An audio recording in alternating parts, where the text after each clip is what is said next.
Hi and welcome to my full moon reading. This full moon is in Aquarius and it is a very explosive full moon, but I will come to that later. First I have a look in the cards, and in the cards we have Sun, we have Vampire, we have Pele and we have Ostara. And I think most of you know the myth of Pele, the goddess of Hawaii, the one that is so fiery and so full of life that this island is in a constant eruption. On one end of the island things are breaking down, on the other end of the island new land arises. The funny thing is that Hawaii is one of the most fruitful and most abundant places. Many spiritual people say that it is sacred land. So it is, in a weird way, this eruption belongs to life. And as they say in the fifth element, life just wants to live. So we have to trust that during these times of eruptions there is a lot of life that wants to be born. And this is also in my cards. The Sun, Pele, Ostara, they all point in the same direction. It is about new life. It is about shining new light on new life, on new possibilities,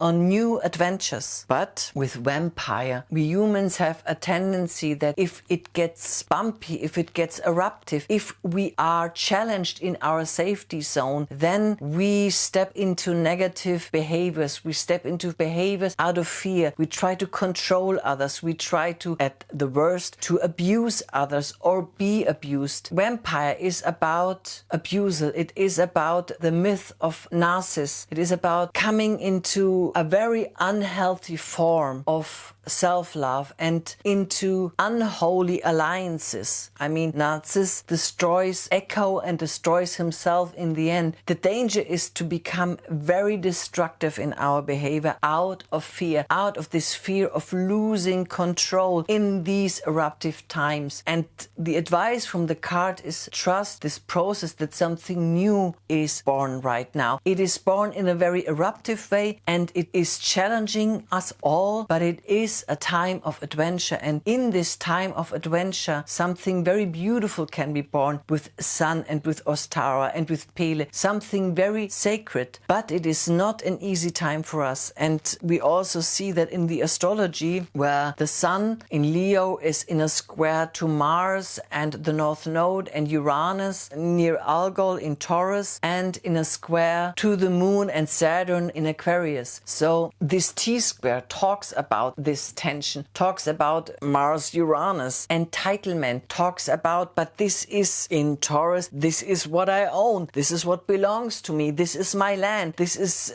what I have and what I will not give away, this is mine. And I mean, Taurus is a very peaceful sign, it is a Venusian sign, it is the sign of the goddess. But when Taurus is getting challenged in his essential needs, then Taurus sees red, then it is just very violent. I mean, Venus, the feminine, is often described as, oh, the soft, oh, the nice, but we forget that Venus is also causing war, even in mythology. So the feminine can actually be a warrior. The question is, a warrior for what? Are you becoming a warrior for a new life, or are you a warrior to hold on to desperately old structures, things that you feel you are entitled to, your land, your right, your food, your position, your needs? Or are you a warrior that serves life and is able to dance with those changes, those inevitable changes? I mean, this full moon shines a light on inevitable changes we all are confronted with. And with Mars and Uranus and the North Node in Taurus, it might be essential in a way for many of us, or essential needs of many of us might be affected during this time. I mean, it is easy to be nice and gentle and loving and kind when everything is going smoothly. Your true nature shows during difficult times. So what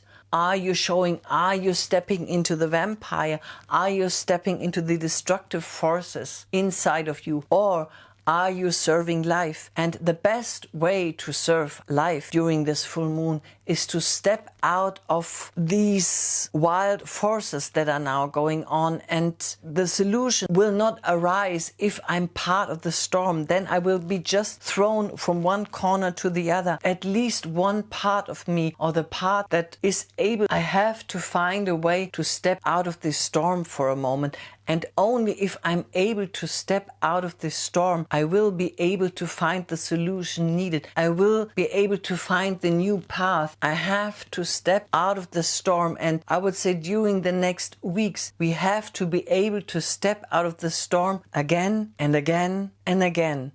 We will be confronted, maybe on many levels, it depends on our personal horoscope, but we might be confronted on many levels, on the personal, on the world stage, in our relationships, at work. There might be many places where we will be confronted. So it is the question, will you be part of these very violent energies of revenge, of entitlement, of holding onto ownership, of resources, of me versus you, or Venus in Leo, trining Jupiter and Neptune? Will you be able to step into higher love? Will you be able to step into the power that trusts that in this process of adjustment, in this process of eruption, I would call this full moon the full moon of eruption, there is something new that wants to be born. The goddess is giving life to something new. And out of this higher perspective, we find the solution. Out of this higher perspective, out of this love that is able to step out of our daily fights, out of our physical needs. Taurus is essential needs, but Taurus is also our Buddha nature. So let us be courageous and let us step into our Buddha nature to find the best solutions for us and for the world. So I hope this was helpful to you. Till next time, namaste.